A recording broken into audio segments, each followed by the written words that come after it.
think that I just come in there and look for knockouts, and that's not the case. You know, I'm actually a sharp, smart fighter. So, well, I'm here. Who wants to fight with me? I really don't care who's in front of me. I don't feel like no fighter can beat me.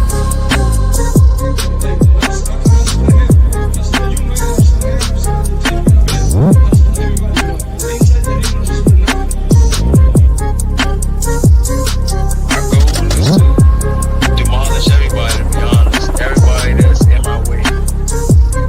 The pinnacle to any weight division is to have all the belts, all of the titles.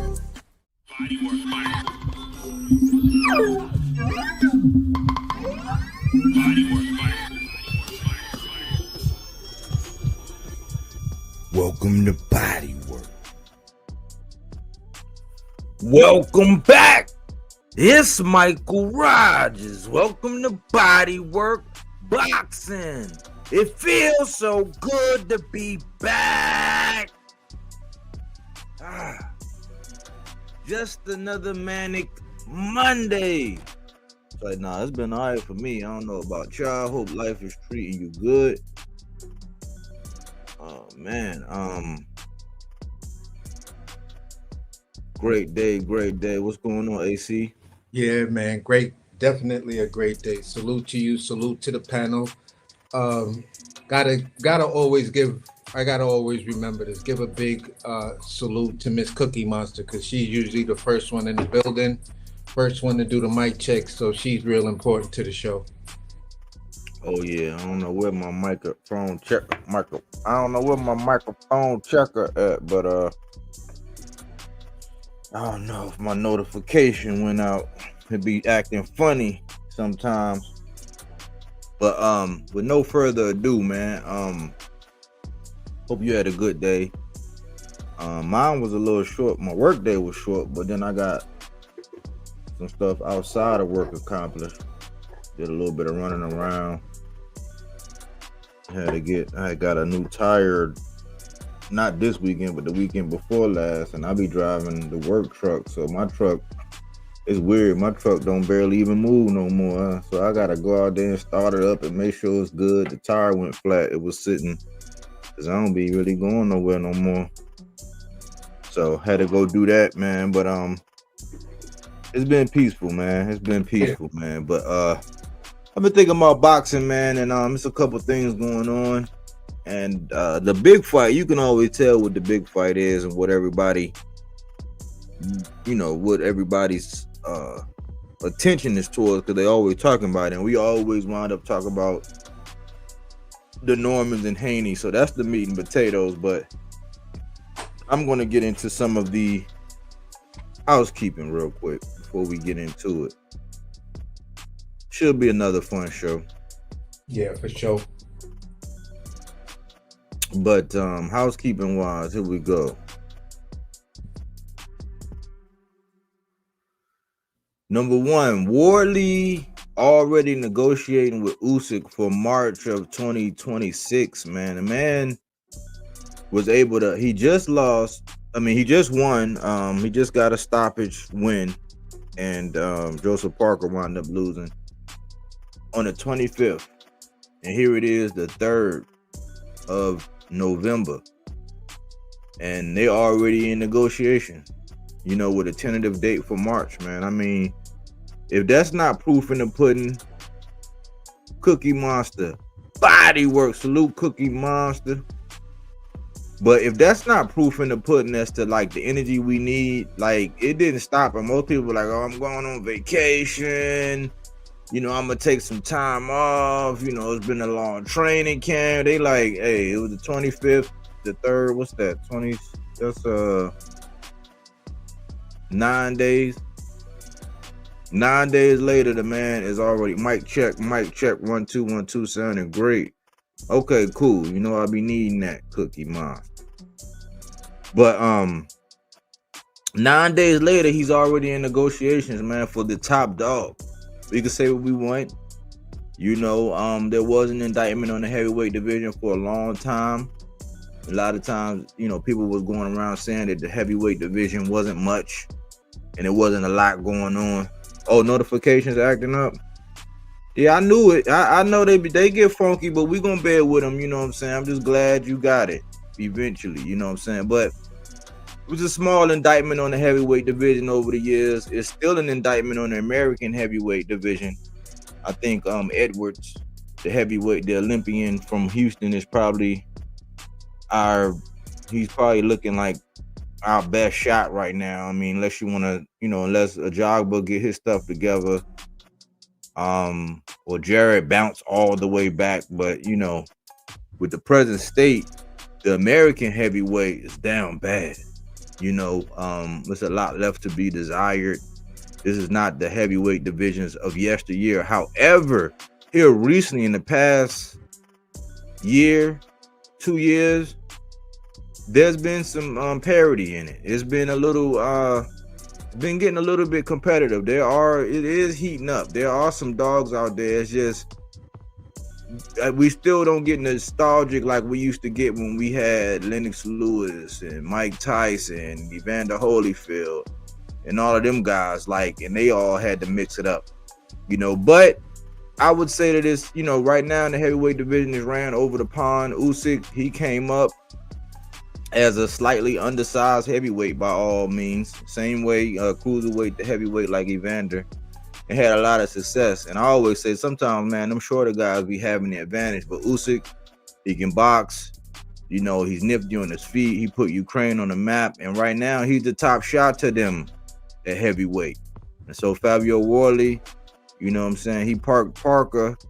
And now, you know, he wants his bite at the apple. You know what I'm saying? And he's going straight for the top. It ain't no, oh, well, I'm going to fight. No, he wants, you know, the guy. He wants the top dog. He's letting it known. Like, soon as he won, he came out and said, ooh, sick. You know, that's the energy we need. So if you're going to follow somebody in the footsteps, that's the energy we need. And he's a young guy, big young guy in the heavyweight division. But that's the energy we be wanting, man. Well, it ain't no second guessing. You know what I'm saying? You don't got to go and you don't got to go down to the palm readers and try to figure out and read the tea leaves as to what he's trying to do, and you know, read this article and look at this video. Is like, no, you can hear it straight from the horse's mouth. He called that man. He did his job in the ring, which means he probably studied his opponent and he trained appropriately. When the mic was given, he wasn't shy about who he wanted. He called his name very loud. He was respectful. And then he went right into negotiations. And, I mean, it's looking like we're probably going to get it, man. Usyk has no problem with, you know, doing. I know Usyk said he wasn't going to fight Atamwa. And Atamwa was getting ready to fight somebody else. But that's what we want from these young guys, man. When you step on somebody and you got ambitions as a rider, you know what I'm saying, in my Tupac voice, you call out the guy that you want, man, and you pursue it. You don't let your fan base come out here and fight for you and, you know what I'm saying, put your fan base through all these Blues Clues. You know what I'm saying? You got to go in the daggone clue room and get locked in and get all these clues just to figure out what you're trying to do. But take a note out of Fabio Worley's book and the steps that he's doing, man. It's refreshing energy to see that in the sport of boxing, and that's what we need. So that is the first one. The second is Berlanga and Resendiz in talks for the first quarter of 2026. All things are looking like we are going to have an extravagant beginning to 2026. We're coming out hot. You know what I'm saying? Coming in hot 2026. You know, I'm already like kind of anxious, but Berlanga, man, the jury is out on whether or not he can bounce back. I always was saying that he was a little overrated. I kind of like his personality a little bit, you know what I'm saying? Like, at the end of the day, you know, I know he a young guy just trying to make it and all that. So it's like, I ain't really hate Berlanga. I didn't like how he, you know what I'm saying, how he was being disrespectful to my guy. but I ain't hold that against him. I like he, feeling himself. He just got a big bag. But in all reality, Hamza Shiraz, who is my guy, put hands and feet all over that man. You know what I'm saying? He gave him that reality check in his backyard of New York, New York. You know what I'm saying? He's, viciously knocked him out. He rendered the judgment with the ones and twos, took it out of the judge's hands and into his own, and he put Berlanga out, devastating fashion. You know what I'm saying? It was fairly early too, so we don't know what Berlanga's doing. I saw him, training his dog or doing something, last week. I seen a little video, and I'm like, I don't know what's going on with the guy Armando Resendiz. With Armando Resendiz, the last time we seen him was in there with Caleb Plant. And Resendiz actually gave me a new definition. So if I say no drops, just a thorough, first class beat down, you know what I'm saying? When you just put the Beats by Dre down on somebody, I'll say, yeah, just give me a thorough Resendiz, you know what I'm saying? Where I thought it was unanimous decision, he just beat Caleb Plant up, man. He started going to his body. He was patient. He picked his shots, and that was the technical. If you ever want to see somebody break somebody down, if you want to see a boxer get broken down, it was textbook what Resendiz was able to do. And the thing is, I believe that was just like Hamza Shiraz moving up to 68. I believe that was Resendiz's first time going up to 68, because I guess you could say he's a tweener, but he looked like a smaller 68. But when you talk about just being technically sound, just working their body until them hands come down, and then that's why I love I'm gonna give y'all a secret why I love the body work, man. It's a sweet science, man. When you get hit in your abdomen, it takes a while for a signal to go up to your brain and then come back down and travel to your legs and tell your brain, hey, we just got hit with some shit. So sometimes it'd be a delayed reaction. But the thing is about the body, right? See, when you get hit in the head, it's instant. But if you got a hard head, you know what I'm saying, then you can kind of hide it, because it's just, you just rattling your skull. You might look a little woozy, you might have a little cobwebs, your eyes might get a little glossy or whatever. But what happens with the body will tell on you. If you hit somebody in their ribs hard enough, every time you flinch, the body, it wants to protect the trunk because it has all your vital organs inside. So it's going to make those elbows squeeze down to protect the ribs. So when you flinch at it, you're going to have it, you're not going to really be able to control it. Your elbows are going to come down and in. So what happens is you get your opponents to start playing the guessing game. So now he has to respect the fact that you went down there because you already got his elbows doing it. Then it's going to be it's going to be reluctant. It's going to tell the mind to be reluctant in throwing the punch, because it's mindful that, hey, man, we keep getting hit in these ribs and in this liver. You know what I'm saying? So it starts becoming a guessing game. So when you start going downstairs and then going upstairs and then, you know what I'm saying, moving a little bit, one, you deplete the legs, you debilitate the legs. So for a boxer, that's why you need to go to the body early, right? So for a boxer, you stall the legs out, you get them to slow down. They don't want to move. The elbows are in trying to protect the abdomen. You're reluctant to get anything back because the mind is telling the arms to protect the trunk. And so then you cooking with gas. Now you playing the guessing game. I'm going up top. No, I'm not. I'm going downstairs. Nope, I'm going up top. And that's what Resendiz did. Just a clinical breakdown of Caleb Plant. Just broke the man all the way down, busted him up. You know what I'm saying? Spoiled the plans to the party. A lot like the seat that Lubin's in. He can spoil the plans for all this Virgil and Boots talk, which is very disrespectful. Resendiz was like, hey, man, listen, man, who you about to go fight? Who? No, you about to lose to me, goddammit. I know you done slapped. I know you slapped Maul, and I know he want to get his get back, and I know that's, that should be a payday, but I'm coming to spoil Z plans. That was a Resendiz, if y'all don't remember. That was on a PBC card when he upset Caleb Plant. And now Berlanga and him are in talks.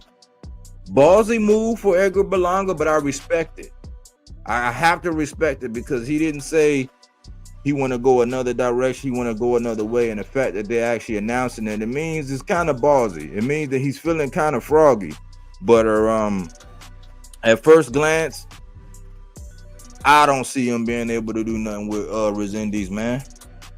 You know what I'm saying? I mean, unless Resendiz get reckless and careless, but that's not the kind of fight. I think he's going to clinically break him down, and it might look a little worse because when you coming off of something like that, we don't know if Berlanga going to be able to take a punch. We don't know how he's going to react the first time he get hit. All of the questions that we had, you know, when Devin took that break and then he got back in there and he looked like Flash Gordon in there with Jose Ramirez, you know. I mean, we don't know. But I gotta applaud Berlanga for getting in there with a dog like Resendiz. And I was wondering what was next for Resendiz because sometimes you can lose your momentum after a good win. Look at what happened with Richardson Hitchens. You know what I'm saying? Look at what happened with the fight that Conor Benningham had with the momentum he had. Like, you know, you can lose your momentum if you don't get back in the ring with a notable name, you know, fairly quick. And in a timely fashion, you can lose whatever momentum you have. So that's a good fight. You know what I'm saying? I'm definitely going to tune in, man. I got right off the rip. Give me Resendiz, man. He gained a fan. He gained a fan in me. You know, especially since he do that body work, man. He was clinical with that body work. Fernando Okavaru, bias, undisputed Devin Haney, awakening. Berlanga will win. Caleb Plant wasn't on his game in that fight. Berlanga and Caleb Plant are totally different, though. Caleb Plant is a better boxer than Berlanga. Berlanga I think he probably got more crack than Caleb Plant. But yeah. But moving right along.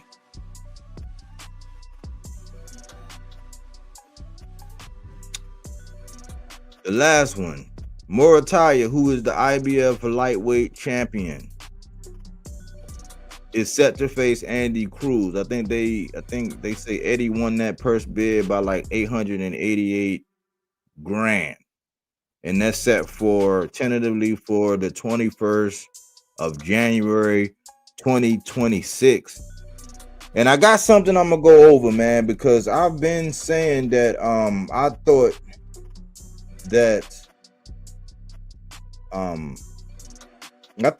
thought that Keyshawn missed an opportunity when it came to Andy Cruz.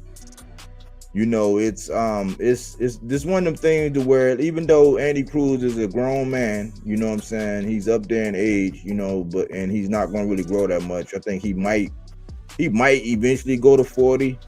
But I see him capping out at 40. I don't really see him going up to 47 unless it's like a money fight. He's just in popular demand and it just calls for it. But I think that Keyshawn really missed out on the opportunity, man, because this is a guy, when you look at it, that's why I've been saying, man, it's a book that said the last shall be first and the first shall be last, man. And it's coming to fruition, man. If you think about everything that's going, if you look at it with a critical eye and you look at, you analyze things, man, this is what's happening. Because Keyshawn was on the fast track. Andy Cruz, who actually got the gold, because everybody was on, think about the climate. Everybody was sweating Keyshawn. Everybody was sweating Shakur. You know what I'm saying? Both of them were the silver medal guys. Andy won the gold, right? And I was questioning. I said, man, I had a couple questions, but let me read something to y'all real quick. I think this was an excellent piece. So, it says the Cuban Comet lands Andy Cruz, and I was saying that the stock was rising on these two guys. This is what I was saying. The stock was going up on these guys. The Cruising Comet lands. Andy Cruz challenges Raymond Morataya for the IBF crown in Las Vegas title clash. The 2020 Olympic gold medalist Andy Cruz is finally poised to get his chance to show his talents to the world with the title shot against IBF lightweight champion Raymond Morataya, targeted for January 24th, 2026 at the Fontainebleau, Las Vegas. Cruz's promoter, Eddie Hearn of Matchroom Boxing, already confirmed the Cruz versus Morataya fight being targeted for January. The Cuban Comets Vegas arrival. Cruz is considered the favorite over Morataya in the eyes of fans, who view this fight ending in a similar way as the Cuban's recent IBF title eliminator against Hironori Mishori last summer on June 14th. Cruz knocked out Mishori in the 5th round to earn his mandatory spot. Hearn won the Pierce bid for the Morataya Cruz fight with a winning bid of $888,888 on October 23rd. All eights, that's wild. The fight had been ordered on October 3rd, 2025. So in the span of 20 days, from the 3rd to the 23rd, they was able to reach, I guess, that outcome.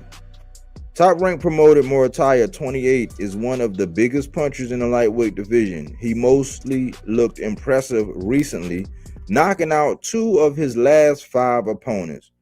Where Morataya struggled was in his fight against former IBF super featherweight champion Tevin Farmer. On July 13th, 2024, he was forced to go the 10-round distance against Farmer, who was getting hit a lot in the first half of the contest. And it shows Morataya's recent fights. It got Zor Abdullaev, Jesus Antonio Perez Campos, Tevin Farmer,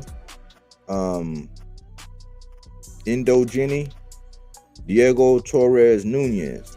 Cruz, listen to this part. 6-0 with 3 KOs. Hasn't received the same heavy promotion that former Matchroom fighter Shakur Stevenson has had. Despite having superior amateur credentials, he hasn't received the same push. Somebody else got a huge push and blew it. The amateur master turns pro killer. Although it's a rarity for a fighter with 6 professional fights to be getting a world title shot, the Cuban Cruz is a different story. With his 135-9 record as an amateur in Cuba and his 2020 Olympic medal, he is in the same category as professionals with over 30 fights. Moreover, with a 4-0 record against former WBO lightweight champion Keyshawn Davis while in the amateur ranks, Andy Cruz has shown that his talent is world championship level. Because you got to think, Keyshawn went pro, came back, and Andy Cruz still beat him. And he got Bozy that's turning him over. That's why I say I like Bozy. So I don't be wanting some of these things to get mixed up, man. But I'm high on Andy Cruz, and I like what he's doing and how he's moving and how he carry himself. Cruz is arguably the #1 fighter in the 135-pound division. He hasn't been allowed to prove himself as the best fighter at lightweight, given that Keyshawn, Shakur, and Gervonta Davis have ignored his existence. Cruz doesn't have enough fights under his belt, and he hasn't promoted himself on social media or in interviews to create the kind of buzz that some fighters do. The fight Shakur didn't want. Unfortunately, Andy Cruz isn't the WBC mandatory challenger for Shakur Stevenson's title, as that would be more interesting for fans to see. Cruz is ranked #1 with the WBC, but the sanctioning body has been slow in ordering the fight. That would be fun to see if Shakur would actually fight Cruz or vacate to move up to 140. Losing to Cruz would sink Shakur's career, exposing him as never having been as good as fans had previously thought. It's understandable why Stevenson has shown so little interest in fighting Cruz. He can do everything that Shakur can, but with more speed and power. Cruz is Cuban kryptonite for the New Jersey native. That's why Shakur has chosen to fight guys like Josh Padley, Artem Haratunian, and William Zepeda. And that's by Tom gown. And no wonder, man, it's kind of wild that he say that, because look, this is what I always said, and we almost done with the housekeeping so we can cook. This is what I always said, and this was like what befuddled me. I always say, I did a video a while ago called "The Elephant in the Matchroom," because here you had Boots and you had Conor Ben, which discussions have never been had. Matter of fact, Eddie outright then stated several times that he was never ever looking to make that fight. And I'm like, wow, that's just odd. You know what I'm saying? With those two types of talent, and we seen what Conor Ben was able to do with Eubanks, moving up, jumping up from welterweight, fighting a 160 pounder. You know, and this was prior to Boots moving up to 154. I'm like, okay, but then you got Cruz just over there chilling. He's the gold medalist, a boxer. Because you got to remember, and then Shakur in free agency jumps over there to Matchroom. Never a conversation. And I'm like, man, wow, if this was Al Heyman and the PBC, oh my gosh, I could see the articles. I could damn near imagine every article that would be printed and what would be said. But there was never any discussions. And guess what? The other irony is, we allowed the boxing not me, but we boxing people allowed Keyshawn to run around saying that Andy Cruz hasn't done enough. I'm like, dude, he beat you when you was pro and you dropped down to the amateurs. He beat you after you had already went pro. He hasn't done enough. He beat you 4 times. But see, people will bring up stories like the other day, like not too long ago, when they allowed Gary Antoine to call out Richardson Hitchens because of their past. But then you can't talk about when Gary Antoine also beat Boots in that past, because then that's the amateurs. So people pick and choose when it's okay, you know, to talk about the amateurs. However, this was one of the most recent times, because look how many fights Andy Cruz got. He like 6 fights in, getting ready to get a title shot. You gotta think about that now.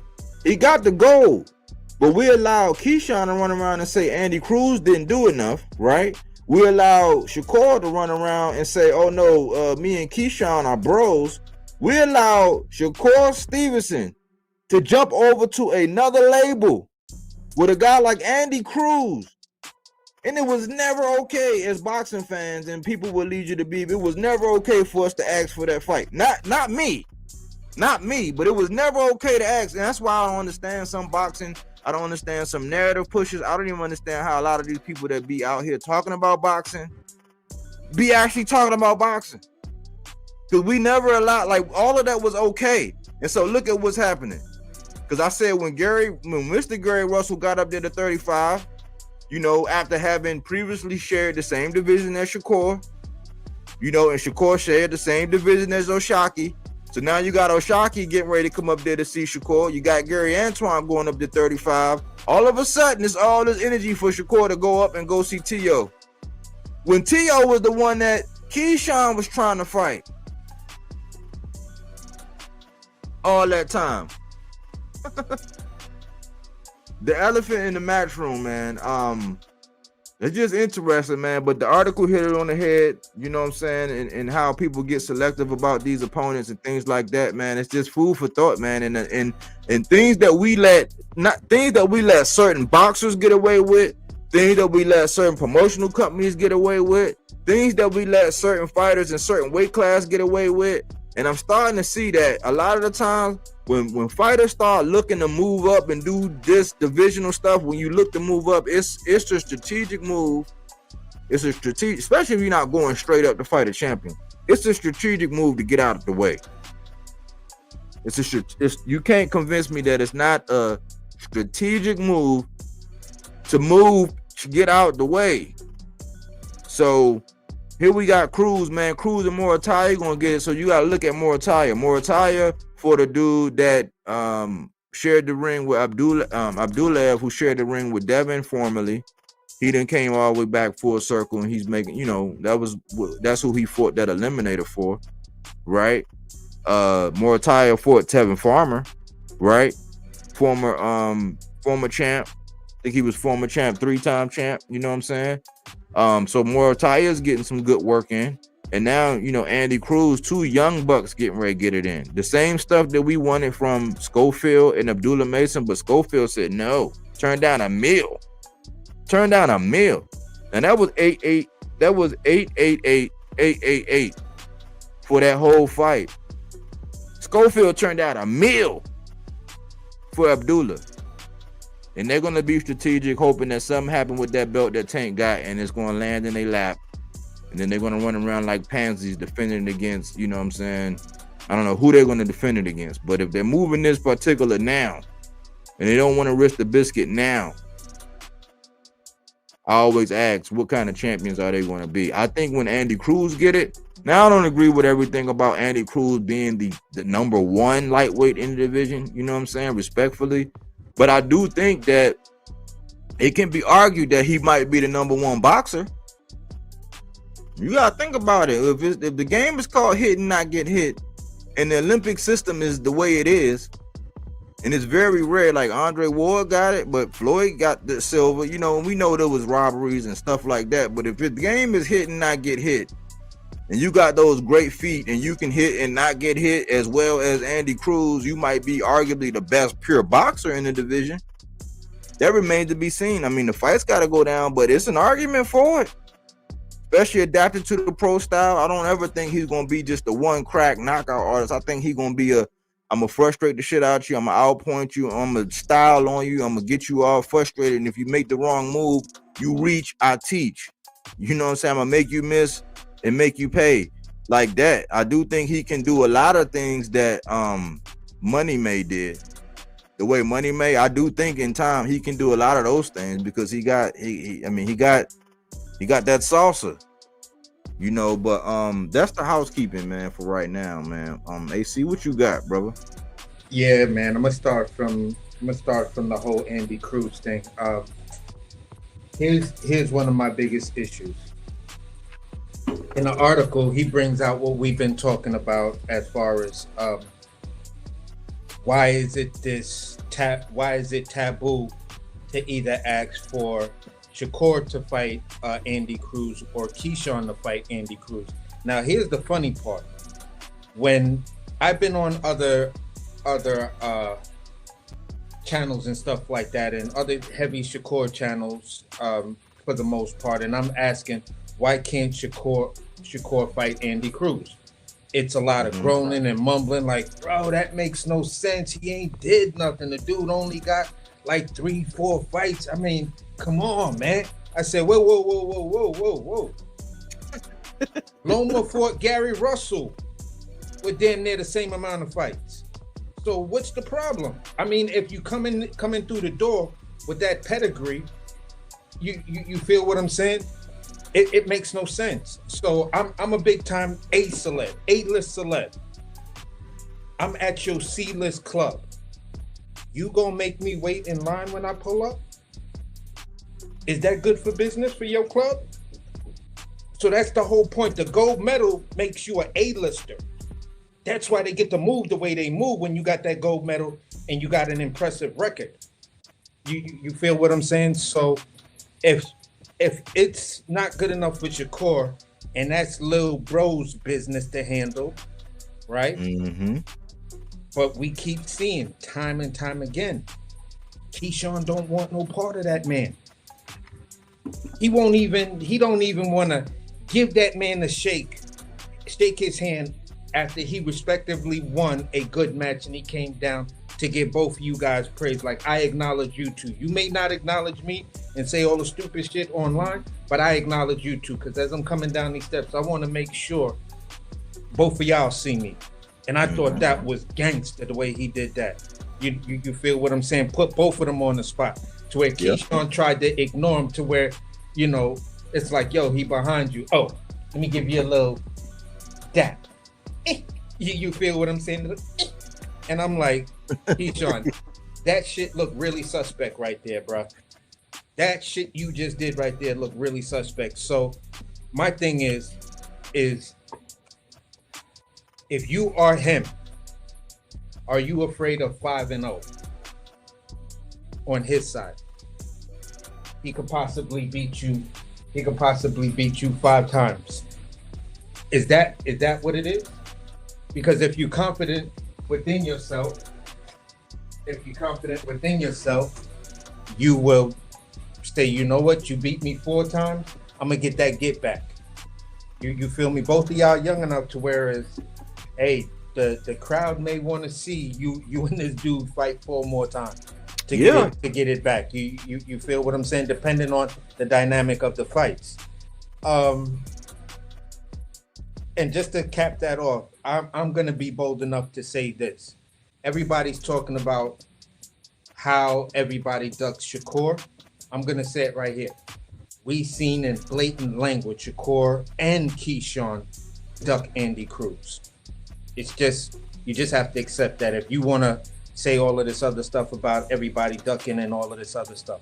Now let's talk about the heavyweight for a second. Because hold on, let me before we go back into that, let me touch on this and say 2 things about this. Now that I got your feedback. One, in the era where we really need headlines and stories, ain't it? We got all the headlines. You got the gold medalists against Romulus and Remus, against Cain and Abel. You know what I'm saying? And it can't happen. Like, you know what I'm saying? Like, we got all the storyline we need. He got the gold. Y'all got the silver. Neither one of y'all want to fight this dude. When look, cause think about it. When it came down to this, where is it? Oh, I don't think I downloaded. When it came down to the Devin and Ryan, they advertised it as Game 7 because they split in the amateurs. Now, what's bigger than the amateurs? Wouldn't you say the Olympics is bigger than the amateurs? Yes, sir. So if you got sweep 4-0 and you had already went pro and you came back down, it wouldn't be nothing down in your loins to say I need to get that back. But then we got a guy that had a draw with somebody, he got to get it back, or the whole boxing world is in the standstill. I'm like, come on, bruv. But also, this is the thing. What we gotta ask ourselves, and this is a good storyline too. A lot of the times, people who, with the exception, you know what I'm saying, a lot of times, because like if you look at Robisi, he did all right because he got the gold. He was the one who got the gold, you know what I'm saying, when against Shakur. And look at what he was able to do. He had this problem with Espinosa. That's like a war. That's like a, you know what I'm saying, who knows if they're going to get back in there and do that again. But it's a storyline to where they say a lot of people who were that great in the Olympics, they don't always transition that well. So Andy Cruz got the cachet, he got the storyline. He's always going to be, as long as he keep getting in there, he progressed and he developed into that pro style, people are going to see him. And he got personality, he got the dance, he got the moves like Jagger, you know what I'm saying? So he's going to have some cachet, and he's always going to be able to say, hey, my son, like he calls Keyshawn my son. I'm like, we so gangster and everything else, but you know what I'm saying, your daddy, he said he your daddy, he got the right to call you your dad. So I just wanted to close that out and put something on everybody's mind, man. But go ahead with the heavyweight thing, your take on the heavyweight situation. Yeah, so I'm not even going to speak on Wardley. I'm just going to talk about real fast how fucked up the state of American boxing is, right? Mm-hmm. If you just simply Google, which I did while you was doing your house keeping, mm-hmm. I just simply Googled top 10 American heavyweight prospects or contenders. Mm-hmm. I got 3 names. 3 names only, right? One is Jared Anderson, definitely a true heavyweight. The other guy is David Benavidez. So why would David Benavidez be in the list of American heavyweights? That just tells you how fucked up it is that AI gotta pad the list, right? Damn. Now, Damn. He's 2 divisions away from heavyweight. So let's just keep that in perspective. And now here's the coup de grace, right? here's the icing on the cake, the cherry on top. You feel what I'm saying?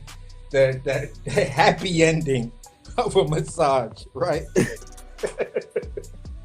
The last name on this thing is, and I don't know if anybody knows this guy, Torino Johnson.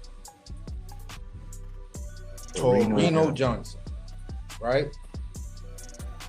This dude is 4 wins, 8 losses.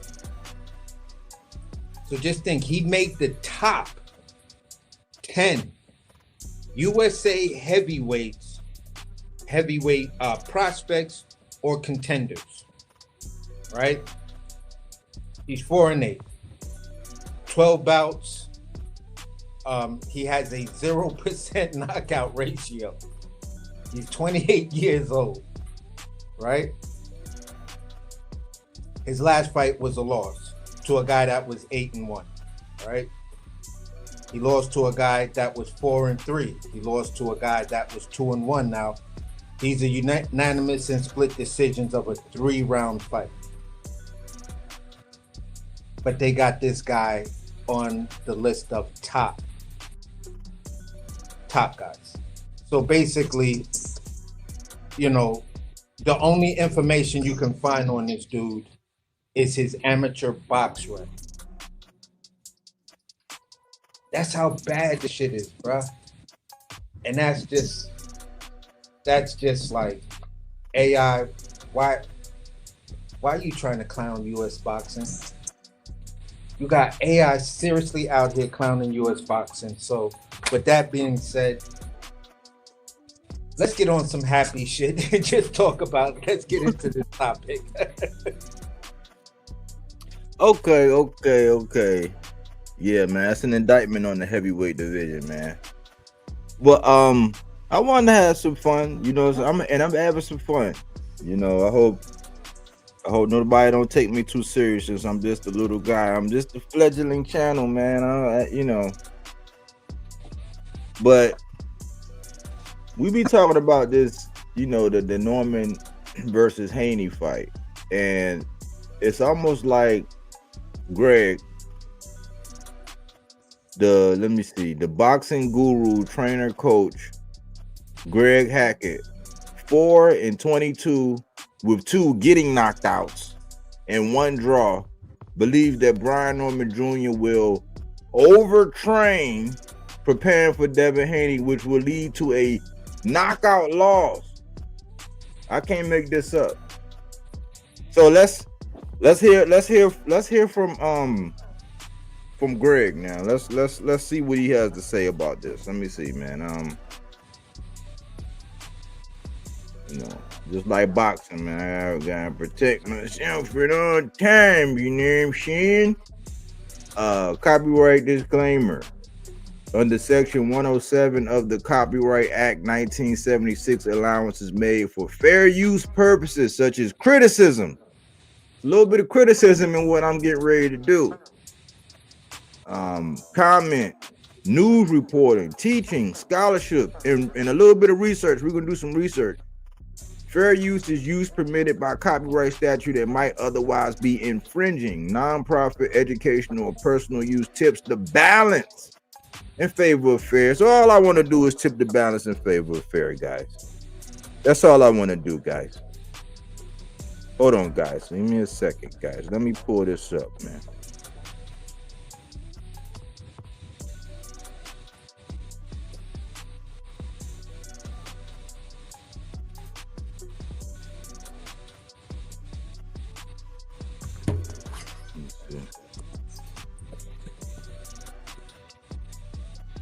All right, let me get this here. Got this.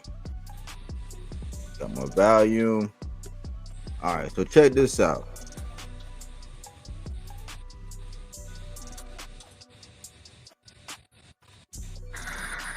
It's not gonna be that much of a shock to him. It's gonna be a big fight, but it's not a shock to him. Why? Because I saw how, like, you initially said, decision, I'll box Brian Norman. And now you're saying Devin Haney by stoppage? Yeah. Why? Because I saw how, like, be trying to tell people I can see it. Like, I ain't even going to explain it because it's not going to make sense. He don't want to explain it because it's not gonna make sense, right? Hold on. Listen to him again.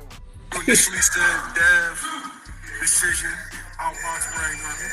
And now you're saying Devin Haney about stoppage? Yeah. Why?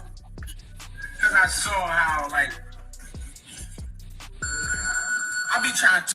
Hold on, y'all. I'm a perfectionist. Hold on. I want y'all to hear something. Listen to YSM when he say by stoppage. Listen to the inflection. Listen. You initially said Dev decision out box brain on it. And now you're saying Devin Haney about stoppage? Yeah. By stoppage? Because I saw how, like, I be trying to tell people I can see it. Like, I ain't even going to explain it because it's not going to make sense. No. It's not about cook. I can see movement, and I can compare the movement. So let's do it. Hold on. See, research, right? He can see movements. So we're talking to a guy that's 4 and 24 with 2 getting knocked outs, and then 1 draw. And then when you look at his rating over here, they give him a half a star, and his name is Hot Shot. So this is who Gregory Adonis Hackett is this guy who we're listening to right now, who's basically, this is what he's saying right here. But let's hear him out. Let's hear his reasoning. Let's hear what he got to say. Let's give him a fair shake, guys. I can contrast the movements. Like, in my mind, I can put them together, and I can see how they lock, especially in a fight. Norman gonna be ready, but it's gonna be that thing. Like I said, he might overtrain for this. Meaning he might be too excited. He blows a little early. Devin Haney been on this level where I've been in there with a puncher. I've been in there with somebody fast. I've been in there with somebody tall and all of that. I've been here before. I mean, it's not gonna be that much of a shock to him. It's gonna be a big fight, but it's not a shock to him. It's gonna be a shock to Brian Norman because Brian Norman, his whole thing is proving that I'm on this level. He's gonna fight. He's gonna give Dev a hell of a first 3 rounds. Them first 3 rounds gonna be hell. He's gonna fight, right? But when the fight settles, 4th, 5th, 6th round, 7th round, that's kind of getting into the water. You know what I mean? Just think about walking in water. Think about getting in the pool and starting off at 2 feet. And then you get the 3. And then you get the 4. See, this is what I be saying. I'll be rocking with the analogies. It'd be the overall bullshit that he be saying, man. But let him continue. And then you get the 5. You understand what's happening? The water's rising. It's starting to suffocate. Brian Norman, to me, is not going to be able to keep up that pace the entire night. Dev's gonna be stealing shots between 1 and 6. Gonna be stealing, meaning scoring. I mean, just to get up on the cards, not trying to do too much damage. The 7th round, it's gonna be a major turnaround. Dev's gonna start to pull off. Dev's gonna go to the body. They're gonna be sneaking them hooks in there, sneaking them right hands in there. The 8-9, he gonna be sitting down. What I see is Devin gonna be sitting down, Norman gonna be fighting, but it's not gonna have the punches not gonna have the same steam. Because they don't have the same steam, Devin gonna feel that and gain confidence off of that. And he gonna start loading up that motherfucking right hand. And Norman gonna go down. He might get up the first time. The second one, he not getting up. That's what I'm saying. That's how I feel. I can see it. Yes, he could see it because he's being delusional. I mean, bro, look at your own. I mean, you got zero knockout ratio, right? That's number one. Number two, it looks pretty clear that you've never heard Brian Norman talk, or you haven't watched any of his fights, because I can say this. He's shown that he has impeccable patience You feel what I'm saying? So I don't know why he believed that in this fight, Brian Norman is just gonna come out just ablazing. He's looking at it like, in my mind, the fight he's describing is the fight that Brian Norman just had with Jin Sasaki, but it just went a little bit longer. You put in a couple of extra rounds just to throw meat in it, because you just described how Brian Norman beat Jin Sasaki by being patient, because Jin came in reckless and he caught him doing some stupid shit. Yeah, the first time he went down, second time he went down, and then he was stopped. So it's like, I don't know, like, that's just some real delusional shit to me, bro. Like, I just don't get it. Like, go ahead. Well, look, they say those who can't do teach. So I guess all these things that he can see it when other people are fighting. He just can't see it when he's in the ring. I would think that he can't see it when he's in the ring. You know what I'm saying? But this is the other thing, man. This is really what I think this is, man. I think that he's doing a little bit of what Tim Bradley be doing, because Tim Bradley is the gift that keeps on giving. In Conquest, salute. But Tim Bradley is the gift that keeps on giving, right? They get a little of attention. They know they have a little following, right? And so now they know they have an audience. At least me. I got to see what Greg got to say, and I got to see what Tim Bradley got to say. Because it's, for me, it's like me testing myself about how well I know boxing and what I see, even though them guys, now we on two polar opposites. One is a Hall of Famer. One just don't seem like he could see for himself when he's in the ring. You know what I'm saying? And whatever. Yeah. But I think that they being sensational, right? And I think that Greg is really he's trolling, because it's almost like because of the thing that happened with Boots and Norman. Yeah. And he's acting like a scorn lover with that. But what I don't understand is that, like, I don't know why you're siding with Devin, because to me it's almost like you, in my opinion, it's my opinion, it seems like you're siding with the side that you would perceive as the least threat to your guy.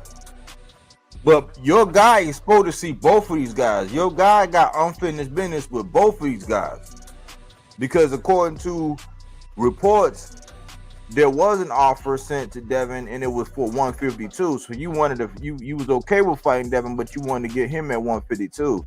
You said you was okay with Norman, but then you just jump up the day before his fight and you announced that you at 154, even though you had known for about 7 months that that's what you were going to do. I think that it don't sound right. You know what I'm saying? To me, that it don't sound right to me that you would be like pushing so hard and saying these outrageous things. YSM, he couldn't even like control himself. He was like, "By stop it." Yeah. Like whenever somebody's voice get real high, it's normally an indicator of something. You know what I'm saying? Even they mimicking somebody, mocking somebody, it's a change in emotion. You lying, you in disbelief. It's an indicator of something. And to think that Devin is just going to all of a sudden become this guy that punches and gets stronger as rounds go. Now, we never really questioned his conditioning, right? But this is the first time we're going to see him at this weight, carrying that weight for 12 rounds. He is dealing with a puncher. Easily baked, his twin. Salute, easily baked, salute his twin. But here's the thing. At the end of the day, he gave the bag away before he started saying the things he was saying. He said, and I quote, "I don't even want to say it because it don't make sense." He did say that. So I'm like, Okay, so if it don't make sense, how did we get here?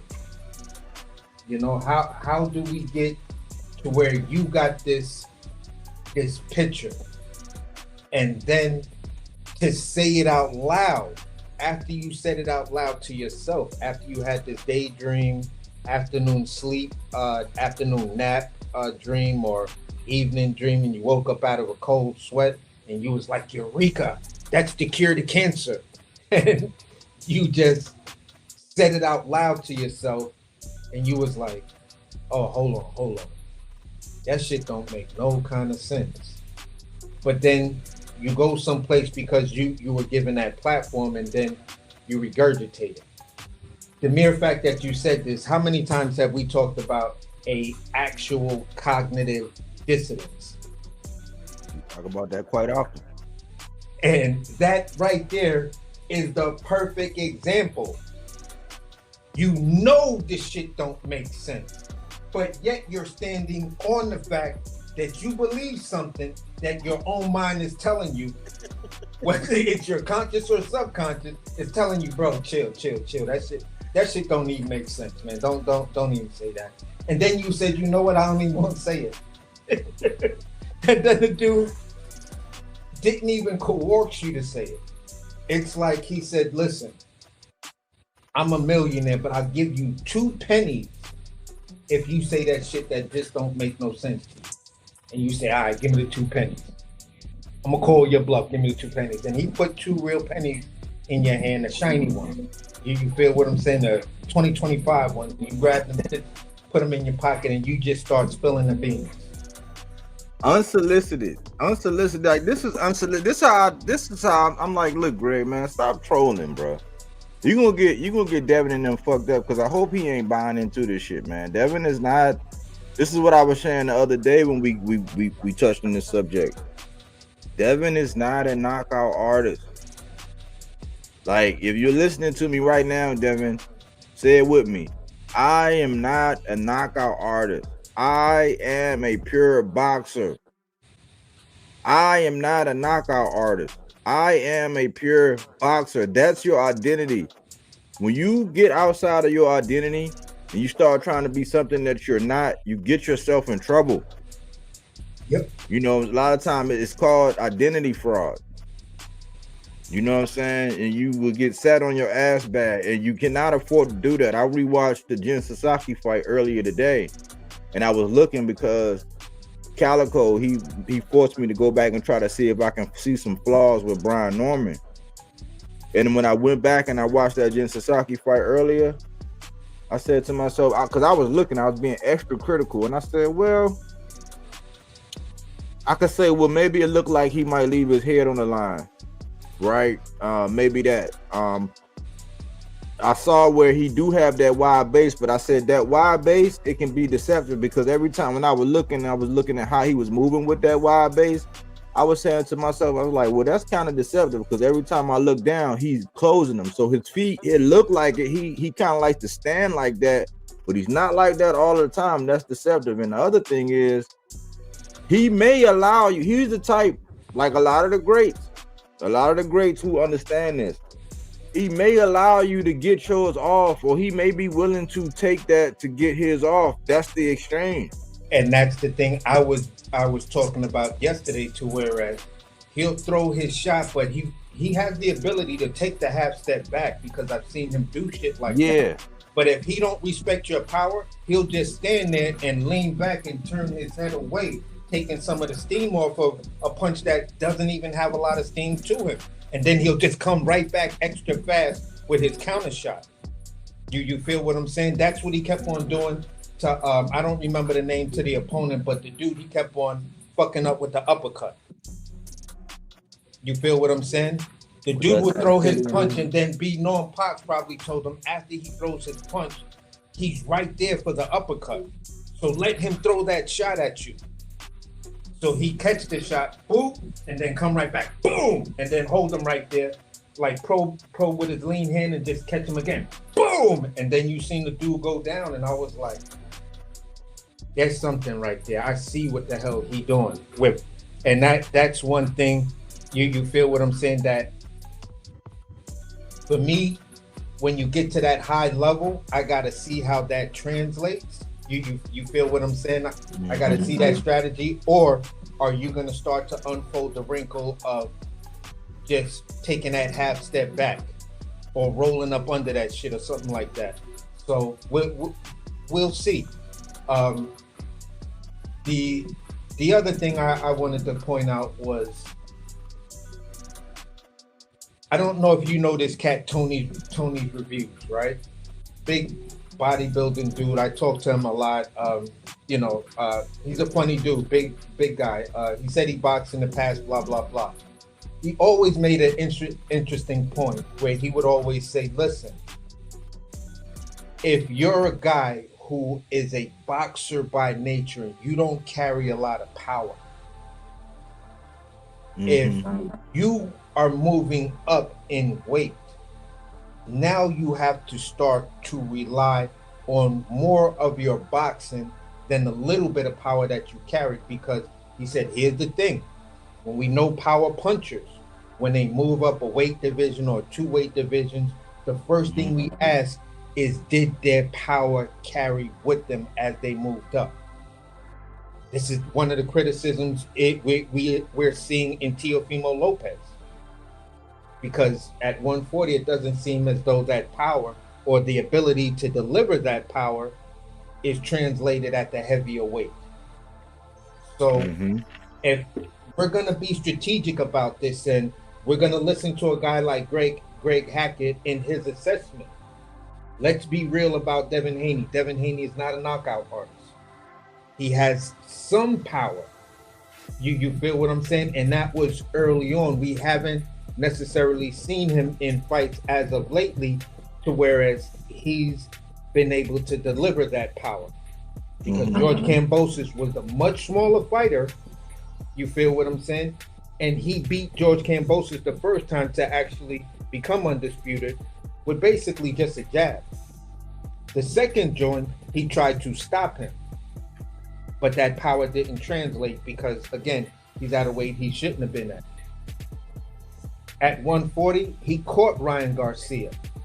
And I think if it was a heavier puncher, because we've seen the shot that Rolly caught Ryan with, Rolly caught Ryan with a punch that I think it looked less effort. It looked like it was thrown with less effort than all of the might that Devin Haney was looking like he was putting into that shot, because he had extension on it. He was bringing it back, and he caught him, and Ryan Garcia just batted his gloves together after he caught them shits. It made him take a leap back, but it didn't put him on his ass back. It wasn't like Tank's shots that put him down, and those were body shots. So at the end of the day, it's like, okay, at 40, I'm not seeing your power really translate once you get up there with somebody that's on somewhat of a even playing field.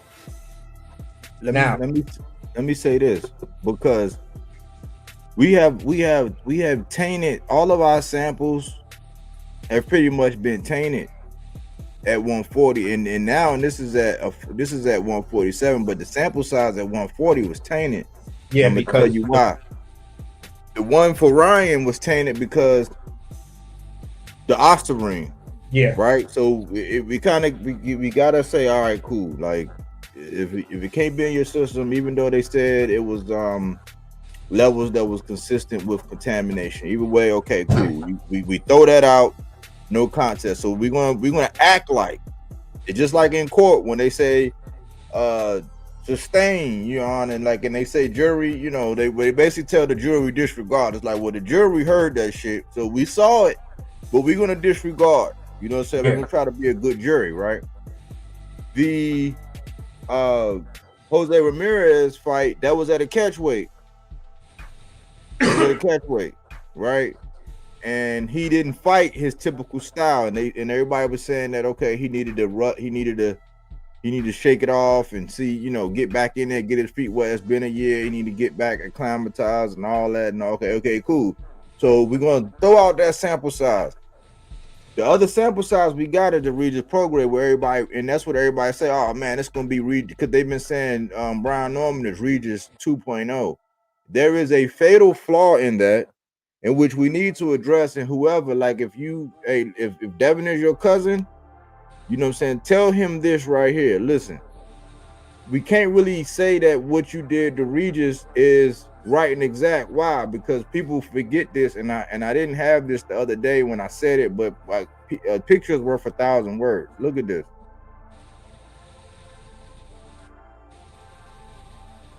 Boxing News 24, 4/22/24. Former WBC light welterweight champion Regis Prograis revealed that Devin Haney put a rehydration limit on him for their fight last December, while Haney rehydrated to whatever he wanted. Let me read that again, class. Former WBA, WBC light welterweight champion Regis Prograis revealed that Devin Haney put a rehydration limit on him for their fight last December, while Haney rehydrated to whatever he wanted. It was a one-way rehydration clause. This is a skewed sample size. Like, first of all, he had the height, he had the reach, he had the size, he was more active. You could say Regis had the power to a certain extent. Regis, experience-wise, they was about on the same level. You know what I'm saying? Regis was a two-time champ at this point in time. Just an awkward fighter, but Regis always been a dog. We've never seen Regis look like that, and I was baffled. Now, I ate my crow. I'm not going to take away why, because I had a new rule after that Earl Spence and Bud shit, where I said if you get in the ring and you decide you're going to get in there under whatever circumstances, I cannot make an excuse for you. So I'm not going to discount the results and say, oh no, this is why, but I'm going to tell the listeners, the watchers, the people that's actually considering things, you have to understand that that sample size was a skewed sample size because it was a one-way rehydration. It was a handicap. Like, Regis was already naturally smaller than you. You already rehydrating up to 165 and, you know, and high and all that. Regis got up to like 153. You actually went over the standard. You went over the legal standard in that fight. If the commission, if the WBC would have did what they supposed to do, they shouldn't even allow that fight to happen. You was well over. It goes by a percentage. But the fact that you put that man in a one-way rehydration where you can drink and rehydrate to whatever you want, but he had a limit. I don't know why the knee pad wearing fans, I don't know why the people who want to crucify everybody else, all these other fighters, it's funny how they never speak about this when it comes. They act like this don't exist. But I have to bring this up. So the sample size at 140, we don't know why. One-way rehydration clause against Regis, a catch weight with Ramirez in the Osterine situation, and we got to just wipe away what we saw and the fact that the Osterine allowed Ryan to be able to do that. And Ryan, the Osterine allowed his punch resistance to be like whatever you want to say. We don't have an accurate sample size, and now you're at a weight class higher, where that's where Brian Norman is natural at welterweight right now. And that's why, yeah, and that's why I say for me, it isn't like for what you did at 140. That's not. I don't have any receipts that I could actually say a receipts and say, yeah, his whatever power he did have, it did carry as he was at 140, and now at 47, I'm just trying to see whether that power carried, because his last knockout, his last official knockout was at 35. You feel what I'm saying? To where, as far as I know, or stoppage or anything was at 35. To where, as far as I know, there wasn't no crazy rehydrations or anything like that. You just had some physical advantages and stuff like that. Mm-hmm. So you did what you had to do. You made the weight. Okay, cool. You feel what I'm saying? Both y'all got on the scale. Y'all both made weight. You rehydrated to whatever. But at the end of the day, you still had those advantages. In this fight right here, you're the guy moving up. So for me as a fan, the last time I've seen that type of, you know, Dev that's throwing those hard shots, that's making me say, God damn, that I may be able to go back to the Cambosis 2 fight. The way you call Cambosis flush with some shit, but either your power really isn't there or Cambosis has a beard. Yeah. So at the end of the day, it's like, okay, now you going up here, and I'm gonna pretty much say, if you can't hit this dude with something, he's gonna start to use those feet that's gonna shock the shit out you, and you're gonna find you can't get away from this dude. And you have to throw them pity pats while this dude is shooting at you with a 12 gauge shotgun. And you got a paintball gun or an airsoft gun, just pick. You feel what I'm saying? So I'm just like, yeah. So you see something that his fans don't see, and people who are out here gaslighting you like Devin is gonna knock Brian Norman out and shit like that, or stop him. My question is, what fight honestly gave you that impression that he can go up to 47 and his power has carried?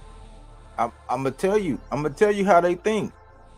They've been calling Brian Norman Regis 2.0. So they're basing it off of that performance. Now, if with that information, and we can act like we don't understand that information, we can act like it don't make any difference. But the fact of the matter is, rehydration, because the biggest thing, like with the whole weight bullying thing and all that, right, like your ability to rehydrate dictates your punch resistance. So you gotta think about it. If it's basically like having extra cushion, because that's why they say it's so dangerous when you're dehydrated, because like when you're cutting weight and you do that, because the fluid around your brain, you don't have that extra cushion. So if you have extra cushion and your opponent is, lacking cushion, you had him wounded, you dropped him, you had wounded prey that was not hydrated the way he could, and you were overhydrated. So you had extra cushion, he had a lack of cushion, you dropped him, but you couldn't stop that guy. Yeah. Now this guy, he's a natural welterweight. He's been getting punched on by these dudes. When you talk about Santillan and Boca Chica, he's been getting punched on by punchers. Now, I'm not going to say that you can't move up as a boxer in between your hand speed, and just because it's one thing to just have brute power, like knockout, lights out, or being heavy-handed. So you can move up, and as a boxer, you can be so fast and so accurate that you can cause problems. Like almost like how, like when I saw Xander, I thought Xander was going to have a lot of problems with that guy, Chino Perez. But Xander actually boxed, and his boxing worked to his advantage. It looked totally different because Xander could stick and move and all that. So you can do that, but that's what I'm saying. I'm saying you need to be like Xander to Chino. You don't need to be going up there thinking that what you did to Regis, you're going to be able to do anything like that. Because Brian Norman has a beard. He's willing to exchange. Like he's made a living like exchanging with people already who punch way harder than you, and he's used to doing that. So now if you put your eggs in this basket and you listen to what Krang saying right here, that he's going to overtrain, man, like you wishing on a star. Like you cannot rely on that, DHP. He's staring you down the wrong path. It's almost like he's trying to give bad information, or he's trying to troll so that you listen to that. That's not how that fight realistically. We can't rule it out because it is in the realm of possibility. But the likelihood, percentage-wise, if we're gonna use logic and reason to talk about this, that is not the plan of action, Devin. It's gonna end up just like how it happened with Ryan. And the other thing is this, AC. You talked about it earlier. Brian Norman has this little subtle step back, and it's like almost like right at the last minute. Like some of that is going to like take some steam off of whatever it is whatever it is you got. But if you're not that accurate and you miss, it's going to end even earlier. And Yes, I sir. see it, me personally, I see what Devin do that little, where he go for that jab, and he got a tendency when he missed to lean over, he gonna get picked right up with a left hand. Now I know he said, well, I'm gonna knock you out with the right. I know, but I can see it to where he gonna miss with that. You're gonna miss with that jab, and he's gonna be leaned over his feet because he get over his toes a lot, and he be off balance. And Brian Norman he's crucial at doing it. He'll take that little subtle step back. He's gonna make you miss. And when you go down because you didn't overextend it, now you gotta stop and get your balance. He's gonna pick you right back up with that motherfucker. It's either gonna be like a shovel hook or like a version of an uppercut hook, and it's gonna be over. And he gonna catch you with it because he's used to getting hit flush with lead. You could hit Brian Norman with a lead right hand clean. Jin Sasaki, who actually got way more power, was hit him clean a couple times. He ate that shit like some Skittles. And he wants to exchange. He wants to. He welcomes it. He like, hey man, all I gotta do is do this a couple times. Cause he gonna land his, and I'm gonna be like, all right, I'm gonna shake that shit off. But at the same time, when he trying to land his, he's going to be throwing his. Yeah. So I'm like, you can listen to Greg Hackett if you want to, and that's why I put in the title, like, Greg gonna get you fucked up, Dev. Like, I would not listen. I'm not buying that shit. He's trolling. You gotta remember, he's team Boots anyway, so he really don't give a fuck about you. He acting like he do because he looking more like Norman as the ops. I think because they see Norman and them as the bigger ops. If he can kind of use and play some interference, and you do whatever you do, some of that heat come out like, oh man, he ain't even get past Devin because they claim that Boots would just wash Devin. So that's what part of that is. It's that the enemy of my enemy is my friend. So being that you're in a situation, even though one guy is at 54, you're still in a situation to whereas you three guys right now, names are interlocked together. You feel what I'm saying? Virgil is the anomaly.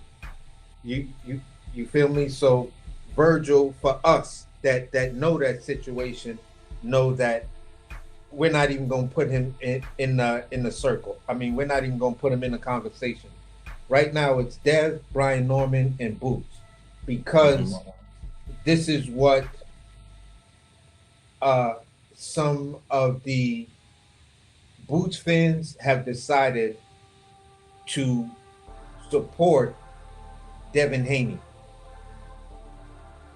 You feel what I'm saying? You two guys decided to join forces to, paint this thing about Brian Norman Jr. and then come out with these narratives, and now everyone, you guys that are within your circles are trying now to have the fans even plausibly look at it and say, yeah, this fight is going to look like Devin versus Regis.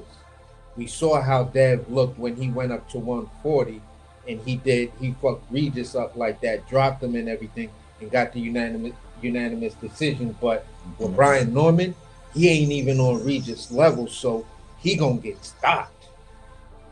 And these guys will start regurgitating these arguments.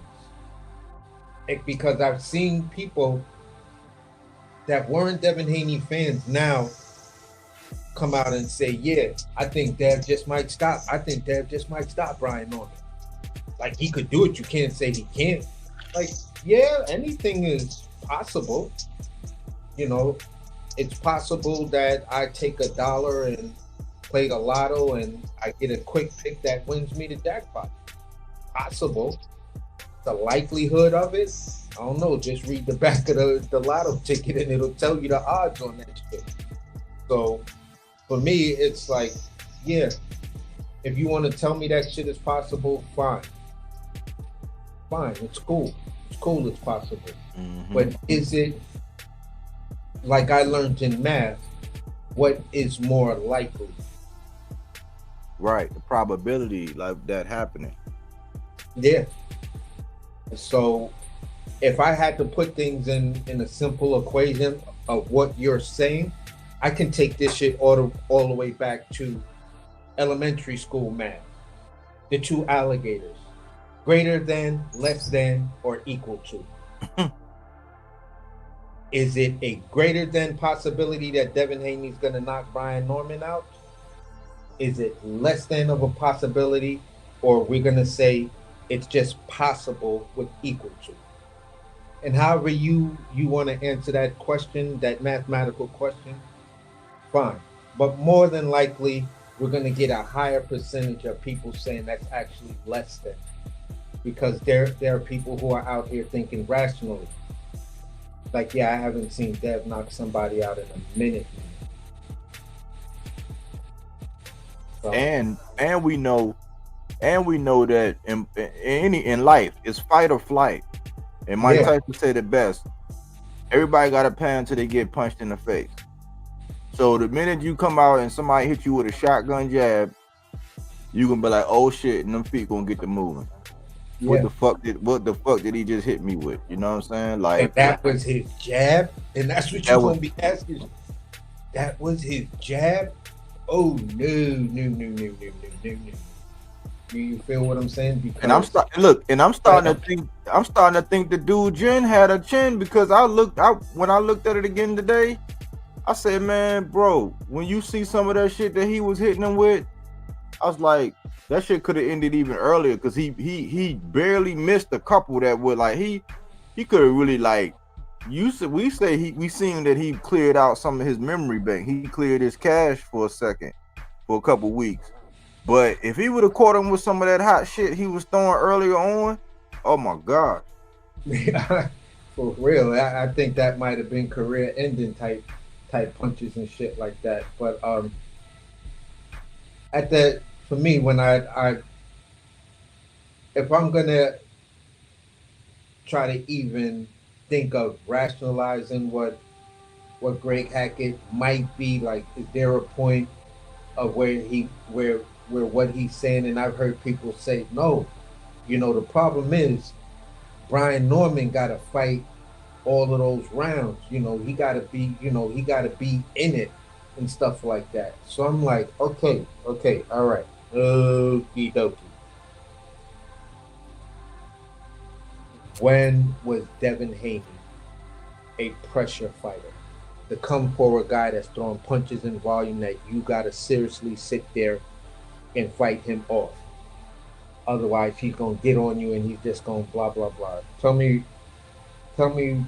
what Devin Haney is that. Because all of a sudden, I'm hearing all of these Devin Haneys that I've never seen before. And I'm wondering why all of these, Marvel, what if Devin Haney's, why are they there? Is this the Spider-Verse? What the fuck is going on here? You feel me? Because it trips me out to hear people talk about Brian Norman got to fight Devin Haney off of him, because Devin Haney is going to be bringing the fight to him, and Brian Norman out. We don't know Brian Norman's engine, because Devin Haney had far more conditioning, and Devin Haney's going to press him. Okay, so if that's the case, if you're going to press him, that means you're looking to walk him down. If you're looking to walk him down, you're looking to exchange with him. So, hey, look, AC, he lied to us. He lied too. He said that as time go on, he basically said as time go on, Brian Norman going to be losing steam, and Devin's going to be picking up steam on the punches. Yeah. And if you go back and look at that Santillan fight, in round 10 is when he crumpled that man like a bag of chips. It was round 10.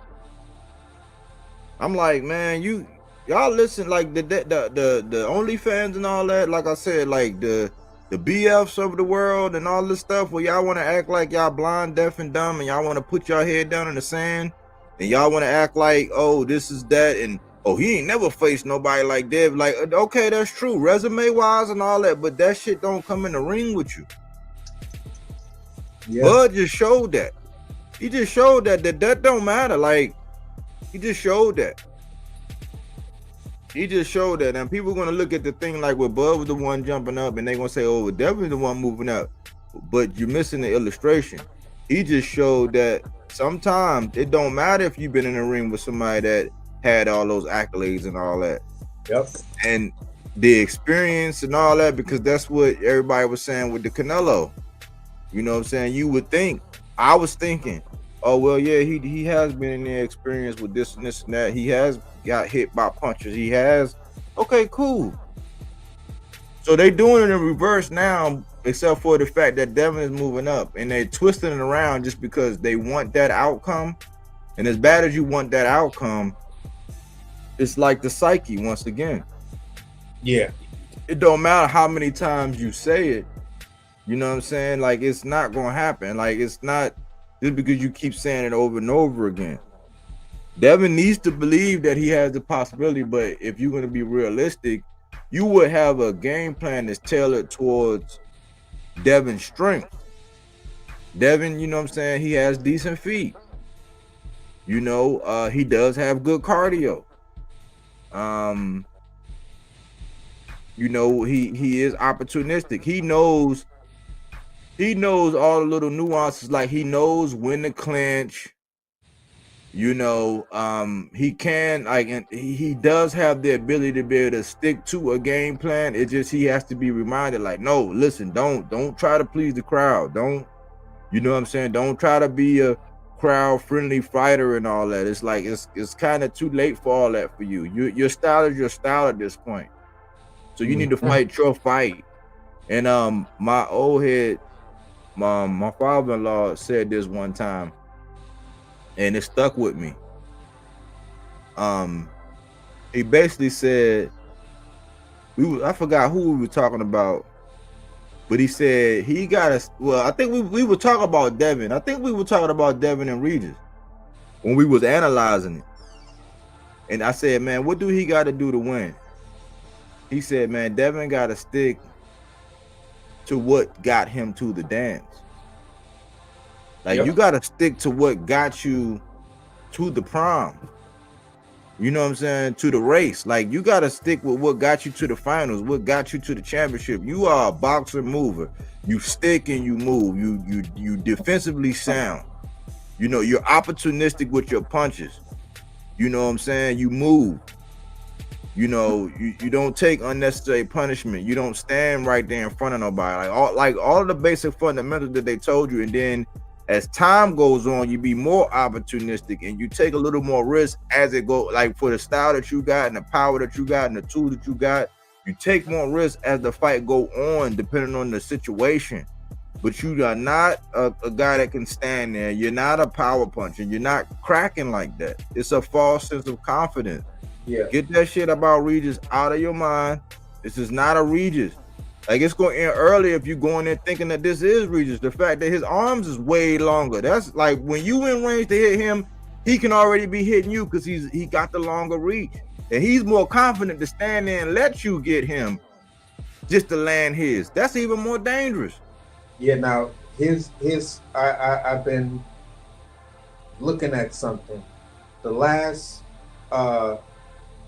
actual knockout of Devin Haney was in 2019, Antonio Moran, right? Moran, yeah. That was in the 7th round. You got to go back 2 years. 2017 is when he got a TKO and he got a KO against Miguel Angel Perez.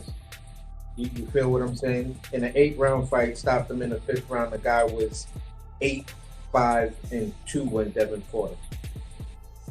So when you look at the guys that he basically stopped, they weren't on his level anyway. For somebody, you know, that's like that, that's what you're supposed to do with those guys, whether you are knockout artists or not. You got to get them up out of there. You feel what I'm saying? And it'll show your crafty ability to have somebody walk into something, or your ability to set up something. You got a no contest, a unanimous decision, 2 unanimous decisions, and a no contest in his last 3 fights. You feel what I'm saying? And again, there's a caveat to a lot of that that's going on right there. You feel what I'm saying? Brian Norman has 3 solid stoppages. Impressive knockouts. Like, whoa. Whoa. The 5th round stoppage of Jin Sasaki, the 3rd round stoppage of Cuevas, and then the Santillan stoppage in the 10th round. So,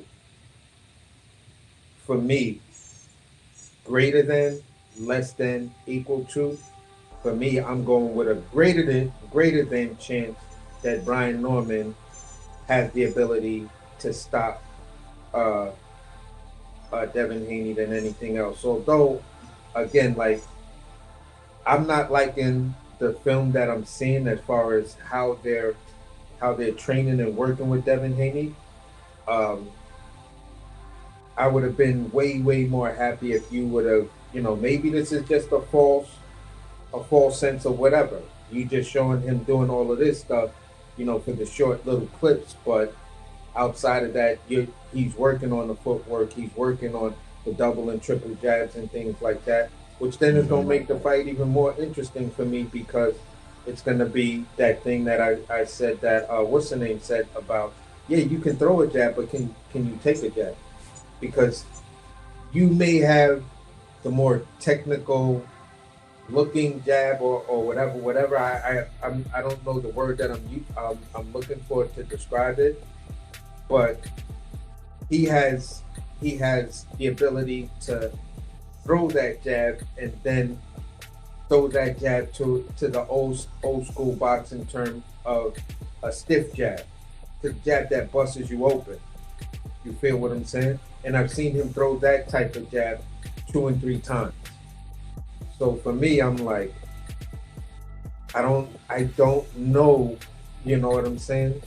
If you really want to get into that jab war with this guy, because I don't know how effective your jab is going to be if the guy just doesn't respect your punch power. Yeah.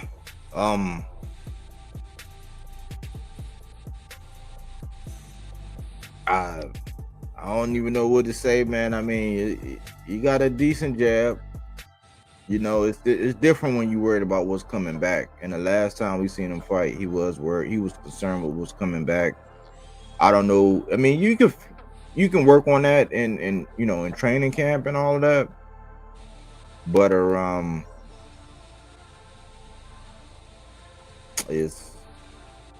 it's almost go time, man. It's not much really that can change. Like, it's like you are who you are right now. I think your mental.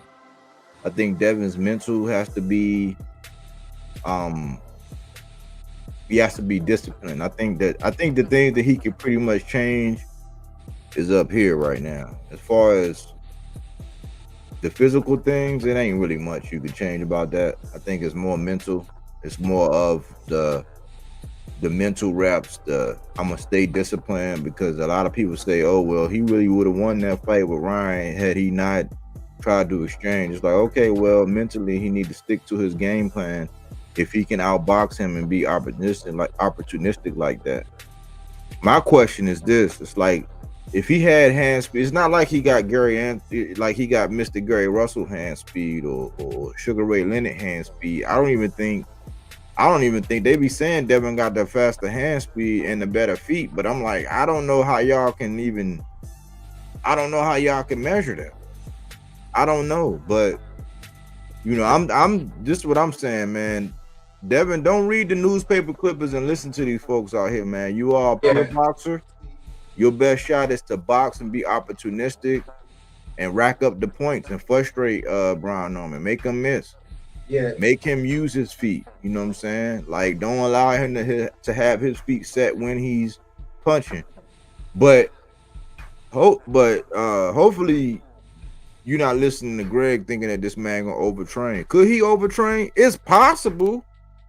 I thought about it ironically when I saw a video of him today. He was training, he was running, so he could, but I wouldn't put no money like, oh yeah, that's what it's gonna be. He just gonna overtrain. It's like, man, for you, like, I don't know. He gonna do what he's supposed to do, But it's not nothing that he ain't used to, because this is what he do for a living. He a level-headed kid. He don't, to my knowledge, he don't smoke, he don't drink, he's a gym rat too.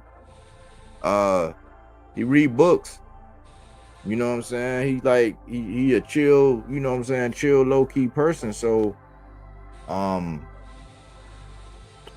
just wanted to do this one, man, and put it out there, man, that there's a lot of people out here, man, that's drinking some Kool-Aid, man. Y'all better put that shit down, pour that shit out, and come up and come correct. Come with the strategy and the skills that cater to what you do, not what somebody else trying to be. Every time you try to be something that you're not, we saw it. It happened with Lenare.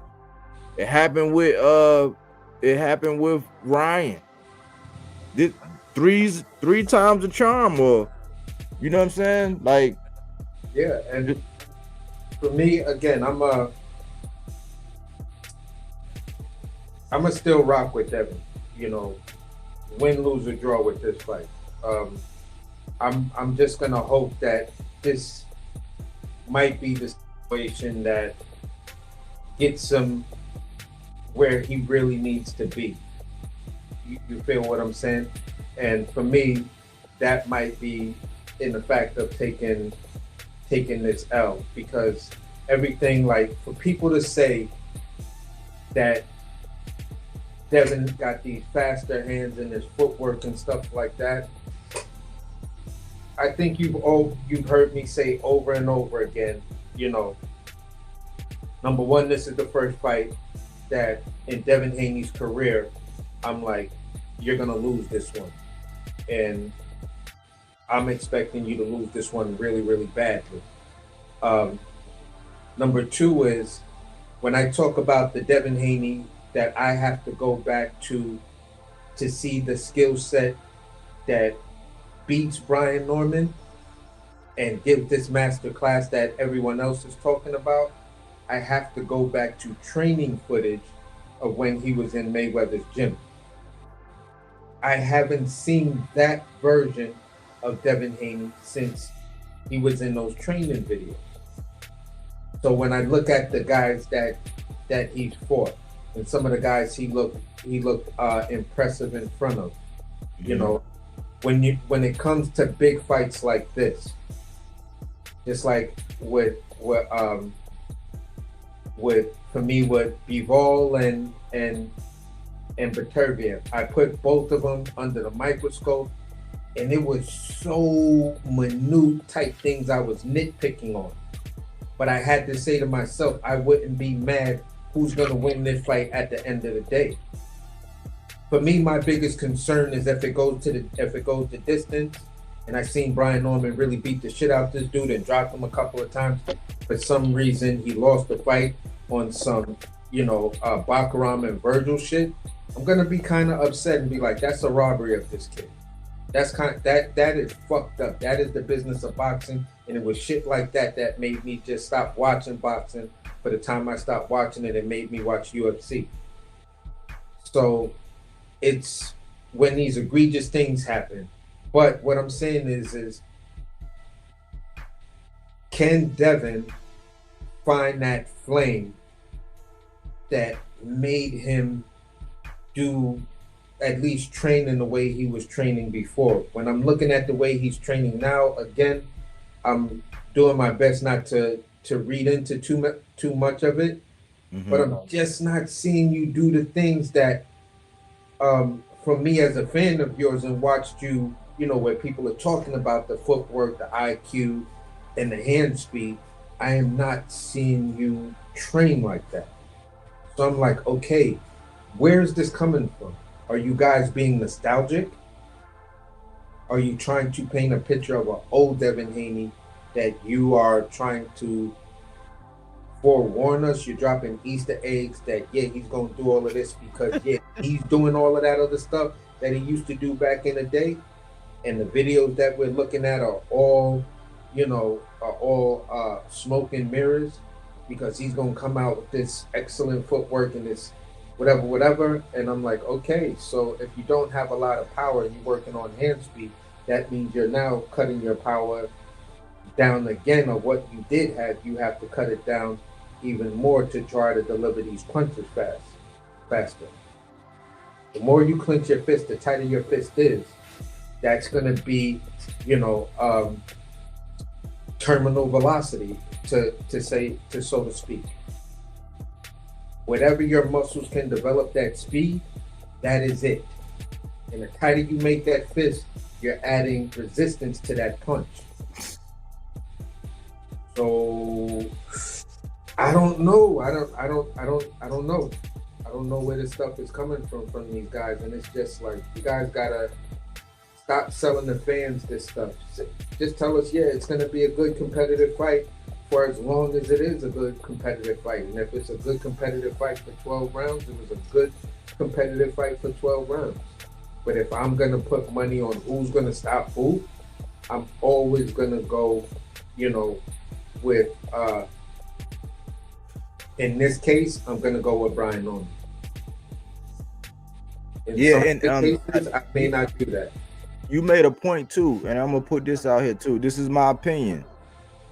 The reason why I think the business of boxing chose Virgil is because of the reason why everybody's overlooking Lubin right now. He has a fan base, and they're thinking that that's money to come, right? Yeah. I don't know right now with how Devin is. This is why I think it's a lot of pressure on Devin. And I think this is where some of this nervous energy is coming from, to where it's almost like everybody's panicking. It's like everybody's just saying, when you say how we gonna do it? I don't know. We just gonna make something happen. It's like, no, that's not the kind of ball game we playing right now. And I don't think that, let's just say that same performance, let's just say it goes like that, where Chuck was the Norman and Virgil was Devin. He don't get the nod in that situation, because one, he hasn't shown he's burnt bridges. He's burnt some bridges, and he's going to jump around, because look at how Eddie's talking about him. Look at what happened with Top Rank. Like, he torched PBC right away. So Brian Norman is the one with the home. You know what I'm saying? Like, even though they don't have a network or whatever, he do have a promotional company that's backing him and all that. That's like Turkey guy, like Devin and them is floating on Turkey money. And you got to think, they came to Brian Norman in them first, contrary to popular belief. They came to Brian Norman and was like, hey, you know what I'm saying, you willing to, he's the champ. Yeah. You know what I'm saying? So that would be false to even think that you can even skate by like that and think you just going to do barely enough. It's a lot of pressure, you know what I'm saying? I'm willing to say it's probably more pressure on Devin, physically and mentally, because he's almost at a crossroads right now. It's a lot of uncertainty. I'm not saying that he don't have a set of skills that can possibly get the job done. He do have a set of skills that could possibly get the job done.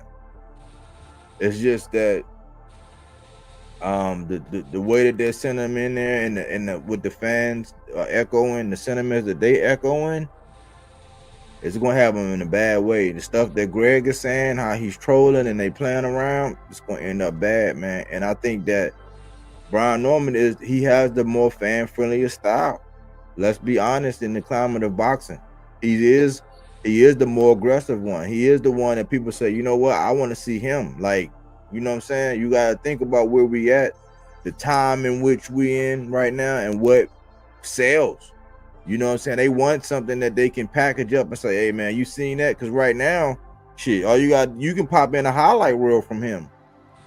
Yeah. It's rare that the pure boxers, you'll have it where you see somebody getting pieced up over and over again. You might get a drop. You might get oh shit, like where you think something happened. It's different when you can see somebody get flatlined. When you can see somebody crumple like a bag of chips. You know what I'm saying? When you can see somebody get hit and all of a sudden this shit gushing out. Like, that's a highlight in this. They like, oh, yeah, sign me up to see this guy. That's what Brian Norman and them got right now. Yeah. You know what I'm saying? And that's the cachet that he has to make people actually want to see him. So I don't even think decision-wise you go in there with some barely enough, and I'm gonna do that Jose Ramirez stuff. That the champion's gonna retain his title, and you're gonna be your paydays are gonna get smaller, and ain't nobody gonna really want to see that. Yeah, for sure. And for me, I tend to say it like this, and in this type of dynamic, right? We want, and let me be clear, I want to see the best Devin face the best Brian Norman. I don't want to hear any excuses. I don't want to hear the talking points after whoever wins or loses.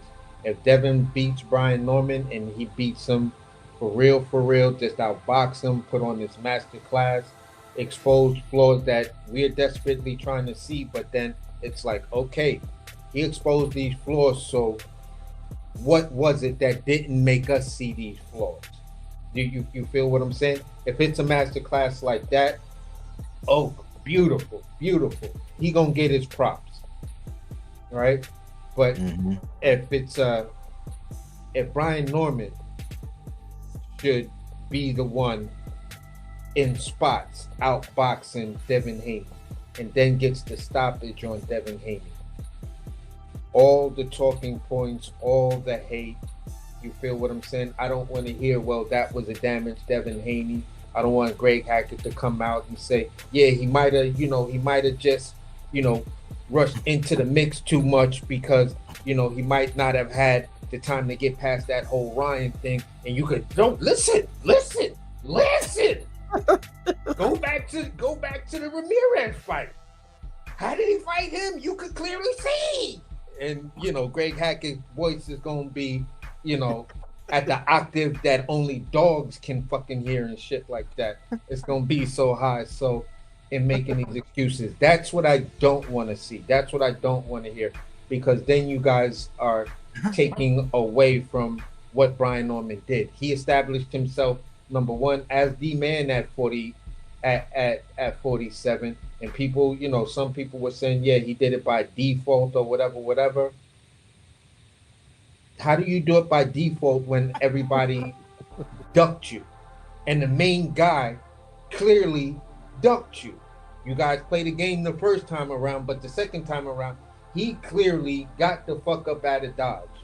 And then everybody followed with the excuse. Oh, but he couldn't make the weight no more. So he figured out that he couldn't make that weight no more 10 days later? 10 days. It took him 10 more days to figure out, after he approached him with the 24-hour you must sign now offer. 10 days later, yeah, I just can't make the weight. I just can't do it. Okay, cool. So what would you have done, and what backlash you would have been willing to take? Let's say Brian Norman and them signed that piece of paper, and then you got something signed, and then you say, you know what, I can't make the weight. Are you going to try to still put the same argument? I think with the fans that follow you, hell motherfucking yeah.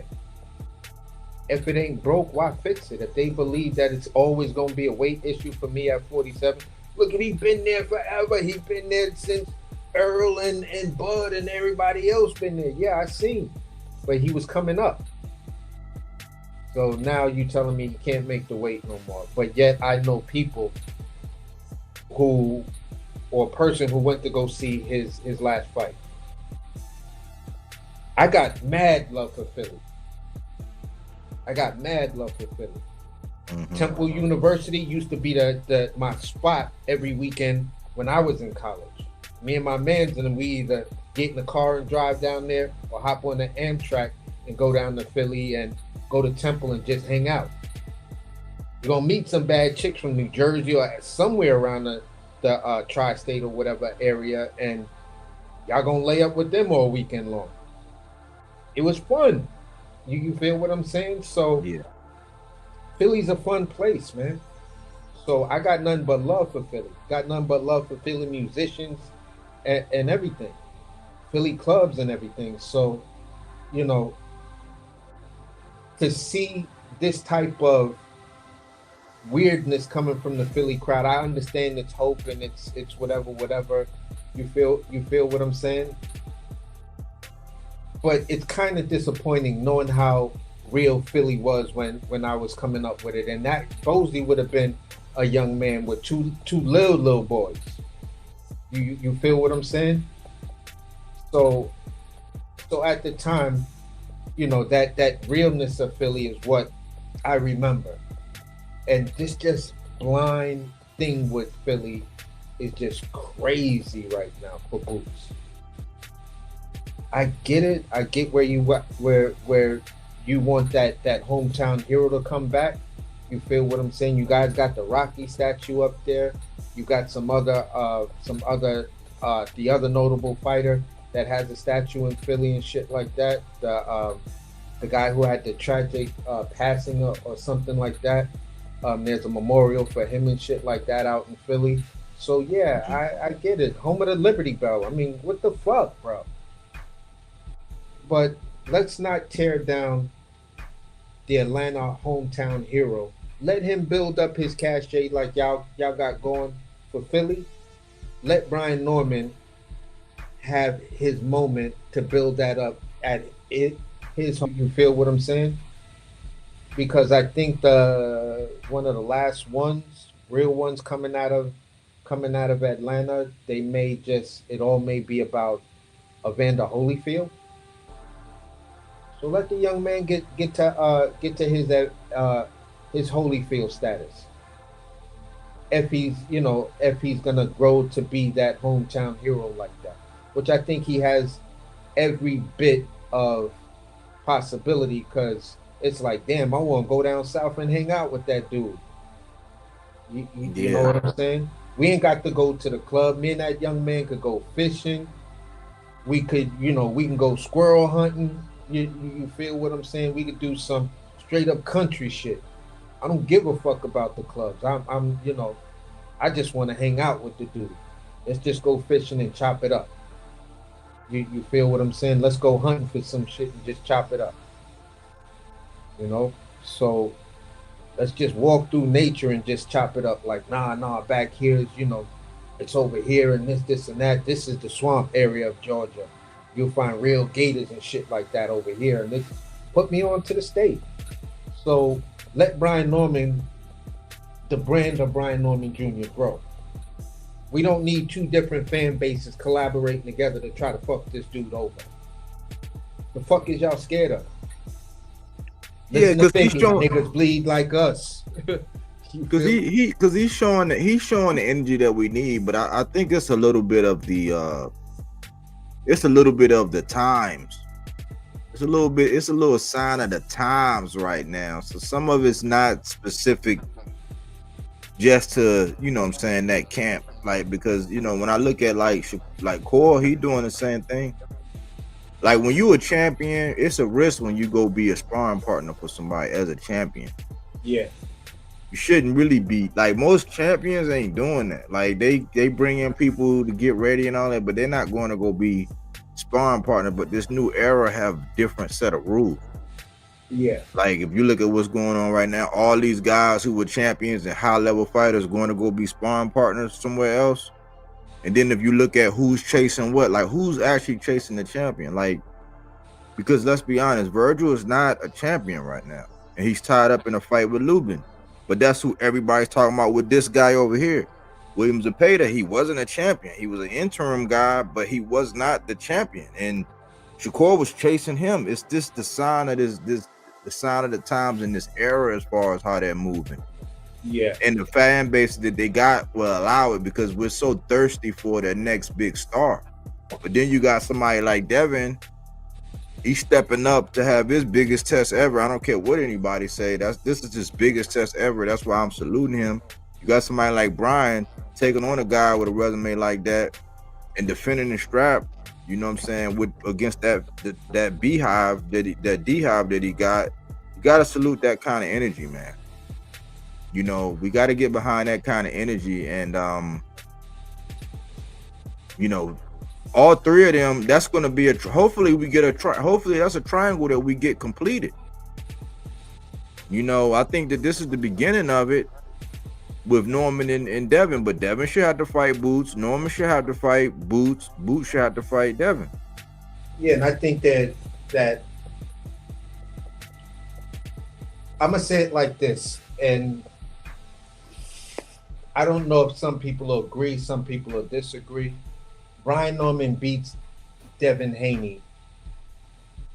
He can pretty much, in my opinion, he might have built that cachet that allows him to go up to 54 and snatch a Boots fight, because I think it'll be the fight that everybody's asking for. If not, then you'll do what Boots said he wanted to do but didn't do. You feel what I'm saying? Because everything after that is just go get those other belts. I just don't want him to do it. I just don't want him to do it premature now, because the dust is settling, and if Ryan get this shot with Barrios, then somebody gonna move up. But I think a unification can happen. I think the welterweight can get locked up. I just hope somebody lock it up before he move. I don't want him just on some, I'm about the big fights now. It's like, nah, go ahead and lock it up. Try to go ahead and you get Devin out the way now. You definitely that guy now. You get Devin out the way. You make that defense. You can get a unification or undisputed before you move up. I just hope he don't do it premature, because you gonna be dealing with Eddie, and Eddie's gonna be dangling that carrot around like, gotta be faster than that, and you don't want to play that game. Yeah, that's why I think, in my opinion, just stay the course, become undisputed at 47. Do what Boots, you feel what I'm saying, couldn't do at 47. Then you'll get your opportunity for the big bag when you make your undisputed fight, and that'll be against whoever the last belt holder is. And I'm quite sure in this moment they're gonna have you face whoever that guy may be. Let's say Ryan does get that belt and Ryan does not decide to move up to 54. Brian Norman Jr. versus Ryan Garcia in an undisputed fight at 147 pounds. That's a bag and a fucking half, bro. Yeah, people they like giving Ryan them opportunity. They like Ryan. Ryan can do no wrong, man. They love some Ryan. Yeah, and I'm just only speaking. I'm only speaking of it in the terms of how the media and the public love Ryan and how much shit can be built around Ryan's name. Could I think of another guy that I would hope gets a belt at 47 and fights for undisputed? I would hope somewhere in between there, Polanka gets a belt, because I would love to see Polanka and Brian Norman get it in. I think he in line for that WBO. He in line. You know what I'm saying?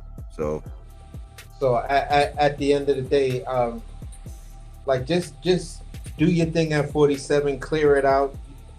You feel what I'm saying? Get those belts, get those accolades. So by the time you go up to 54, if you decide to go up, or at least give us a couple of undisputed title defenses, you feel what I'm saying? You'll do what the last undisputed guy didn't do. You'll give us a couple of title defenses, and then you'll move up, and that'll have you at least moving up to 54 with a stronger resume than the last two guys that moved up to, or the last three or several guys that moved up to 54 from 47. Yes, one of the guys, he came in with a shitload of accolades, but again, I'm not going to try to harp on this. I'll bring this up when his career is over, but TDs. So at the end of the day, just do that. Build that cachet, build that strong talking point, and you'll be the guy coming up from 47, which is they say is the glamour division. You'll be the guy coming up there that's highly decorated. So Yeah. you'll be able to use that leverage in a smart way to whereas either you're going for the guy who has everything or you're going for the guy who they're considering a boogeyman, but he has some hardware as well. Word. Well, yeah, man. I just wanted to put this one out, man, to say, man, just try to plead for Devin to not make it that easy, man. Don't make it. Don't listen to Greg, man. Yeah. Greg gonna get you fucked up, Dev, man. You are a pure boxer, bro. Stick to your game plan, man. Don't go chasing waterfalls, man. Stick to the rivers and the lakes that you used to, man. I think that was Proverbs 3. I don't know. Could be wrong. But anything, how you want to land your plane, AC? We gonna wrap it up, brother. Basically, I'm gonna say it like this. I can remember a live that was done on Devin Haney, to whereas knockouts were compared to Tank. This person was trying to make the argument that Devin Haney is more of a knockout artist than Tank. And I just heard like 30 seconds of the argument and I was like, yeah, I'm getting the fuck up out of Dodge. This shit is crazy how you can just stretch the imagination to something like that. It's language like that if you start drinking your own Kool-Aid, that's the sweetener.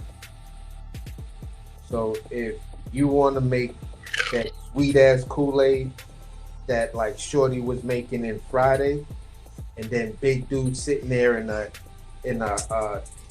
love chair or whatever, talking about, yeah, just make sure you put enough sugar in it. You feel what I'm saying? So my point is this: if you're gonna drink your own Kool-Aid, make sure it's bitter and it's the type of shit that you just sip on it and you be like, oh no, I can't drink this shit. Let me spit this out. But then you'll be all right. Once you drink it and you say this shit tastes good, maybe I need a little bit more sugar, then you're gonna go over to Greg Hackett, you're gonna go over to BF, and they're gonna pour, a cup or two of sugar in that glass that you got. In a 12-ounce glass, they're gonna put 2 cups of sugar in it. So at the end of the day, man, I'm just saying that be careful, bro. Be smart, be intelligent, be the best dad that's coming into this fight. You know what I'm saying? If y'all have another press conference, just let your people know that y'all ain't got to tear this man down like that, because if you tear him down like that, I win, then I don't get the credit for it. You tear me down like that, he wins, he don't get the credit for it. Devin is still going to be a great fighter. I just think where he's at, his head or his ego won't allow him to make some of the changes he needs to make to get back on the road of greatness. This is the first move by even taking this fight. You feel what I'm saying? By even saying, like, yeah, whether I want to, whether I don't want to, it's a good fight for boxing. It's a great fight for the 147-pound division. And I want to be part of it. And look at how it was in the beginning to now. Look at how the conversation and everything around this fight has grown. You know what I'm saying? So, yeah, expect a great show on that night. It's a great card. Yeah, and that's where I landed. Good points as always, man. Great analogies. I know, we got a couple weeks before this one is over, and we'll have a couple more episodes with this. I'm not gonna harp on it like that. I'm just because I know it's gonna be some outrageousness. I know Greg got an audience now. I'm part of it. I'm part of your audience, man. I'm locked in. You know what I'm saying? I'll be getting my notifications. I'm here for it all. So I'm gonna be listening and watching, man, because like I said, between Tim Bradley and Greg Hackett, man, those are the gifts that keep on giving, man. It's like, what would boxing entertainment be without these two guys, man? In my book, so I'm gonna be here for all the foolishness. You know what I'm saying? I'm just gonna try to be the level-headed one and say, Devin, brother, run your race and be who you are and do what you did to get you to the dance. Don't do nothing different and nothing crazy. It's gonna fall right into Brian's hands, and I'm gonna leave it like that for tonight, man. But good cook as always, AC. Yeah, for sure, bro. All right, man. Have a good evening. Yeah, for sure. All right, man. But yeah, boom. I said what's up in the private chat, man. Gonna let you cook for a second, but you rolled out, man. But another good show in the books, man. This is a hot topic, man. I think we got to look at Nicholas Flaws and Tiger Johnson, man. That's the next fight we're going to get on Friday, and then we got the big one. Here come the big one. You know, Lubin and Ortiz. That's getting real hot and spicy. I know we're going to probably have a episode about that between now and then, but I appreciate everybody who came in and said what's up, man. My man Crush came by, man. My man Crush came by. I can't believe it, man. Thomas Hill was in the building. Hill and Honey was in the building. Easily Baked, his twin. In Conquest was in here. Suave Cashmere was in here. Fernando Kovaru Bias was in here. Cookie Monster was up in here. AC was in the camp. I appreciate all y'all, man. Thanks for coming through and checking. If you could hit the like button. You know, I put out something to where I got a post out, whereas if you send me your email whenever I go live, I'll send the link out so that when I first go live, and if it's a topic you want to get on, then you can start the show and we all can cook. You know what I'm saying? Like if it's a topic that you get down with. I'm trying to mix it up. Not trying to talk about the same thing every day. You know, we're going to be on here like 3 to 5 times a week. So we try to switch it up, man, and try to make it interesting, man. This is Fruits and Veggies, not that Reggie, that fact-based content. You know, not opinion-based. Silence is consent is the channel. So we speak to things that we need to. You know, silence is consent, man.